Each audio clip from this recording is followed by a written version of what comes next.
Matius pasal 15. Perintah Allah dan adat istiadat Yahudi. Kemudian datanglah beberapa orang Farisi dan ahli Taurat dari Yerusalem kepada Yesus dan berkata, "Mengapa murid-muridmu melanggar adat istiadat nenek moyang kita? Mereka tidak membasuh tangan sebelum makan."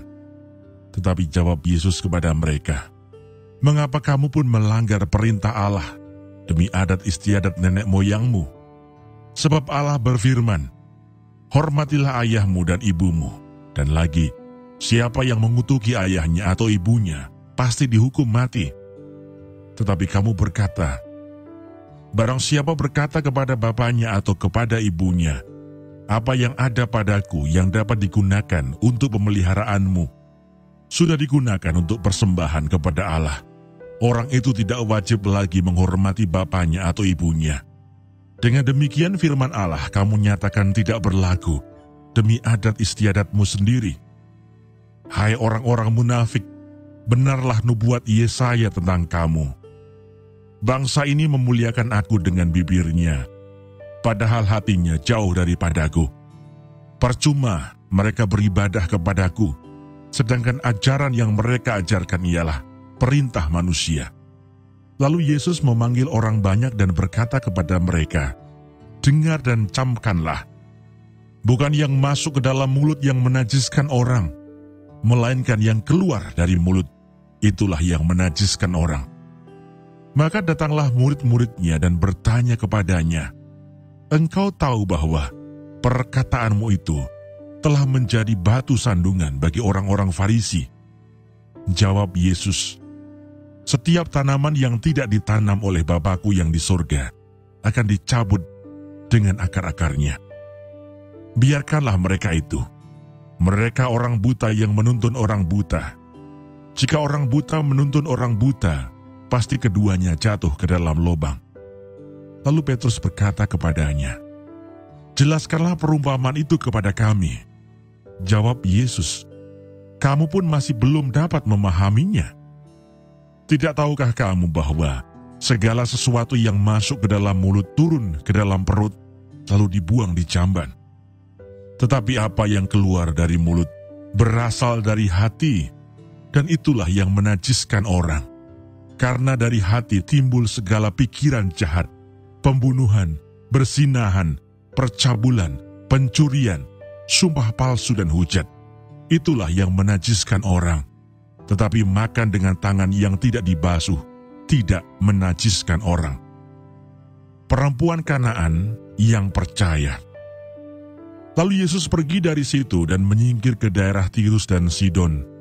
Maka datanglah seorang perempuan Kanaan dari daerah itu dan berseru, "Kasihanilah aku ya Tuhan, anak Daud, karena anakku perempuan kerasukan setan dan sangat menderita." Tetapi Yesus sama sekali tidak menjawabnya. Lalu murid-muridnya datang dan meminta kepadanya, "Suruhlah ia pergi. Ia mengikuti kita dengan berteriak-teriak." Jawab Yesus, "Aku diutus hanya kepada domba-domba yang hilang dari umat Israel." Tetapi perempuan itu mendekat dan menyembah Dia sambil berkata, "Tuhan, tolonglah aku." Tetapi Yesus menjawab, "Tidak patut mengambil roti yang disediakan bagi anak-anak dan melemparkannya kepada anjing." Kata perempuan itu, "Benar Tuhan, namun anjing itu makan remah-remah yang jatuh dari meja tuannya." Maka Yesus menjawab dan berkata kepadanya, "Hai ibu, besar imanmu, maka jadilah kepadamu seperti yang kau kehendaki." Dan seketika itu juga anaknya sembuh. Yesus menyembuhkan banyak orang sakit. Setelah meninggalkan daerah itu, Yesus menyusur pantai Danau Galilea dan naik ke atas bukit lalu duduk di situ. Kemudian orang banyak berbondong-bondong datang kepadanya, membawa orang lumpuh, orang timpang, orang buta, orang bisu, dan banyak lagi yang lain. Lalu meletakkan mereka pada kaki Yesus, dan Ia menyembuhkan mereka semuanya. Maka takjublah orang banyak itu melihat orang bisu berkata-kata, orang timpang sembuh, orang lumpuh berjalan, orang buta melihat, dan mereka memuliakan Allah Israel. Yesus memberi makan 4.000 orang. Lalu Yesus memanggil murid-muridnya dan berkata, "Hatiku tergerak oleh belas kasihan kepada orang banyak itu. Sudah 3 hari mereka mengikuti aku, dan mereka tidak mempunyai makanan. Aku tidak mau menyuruh mereka pulang dengan lapar. Nanti mereka pingsan di jalan." Kata murid-muridnya kepadanya, "Bagaimana di tempat sunyi ini kita mendapat roti untuk mengenyangkan orang banyak yang begitu besar jumlahnya?"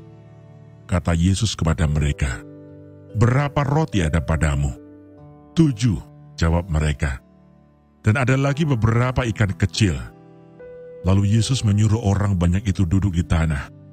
Sesudah itu ia mengambil ke-7 roti dan ikan-ikan itu, mengucap syukur, memecah-mecahkannya, dan memberikannya kepada murid-muridnya. Lalu murid-muridnya memberikannya pula kepada orang banyak, dan mereka semuanya makan sampai kenyang. Kemudian orang mengumpulkan potongan-potongan roti yang sisa, 7 bakul penuh. Yang ikut makan ialah 4.000 laki-laki, tidak termasuk perempuan dan anak-anak. Lalu Yesus menyuruh orang banyak itu pulang. Ia naik perahu dan bertolak ke daerah Magadan.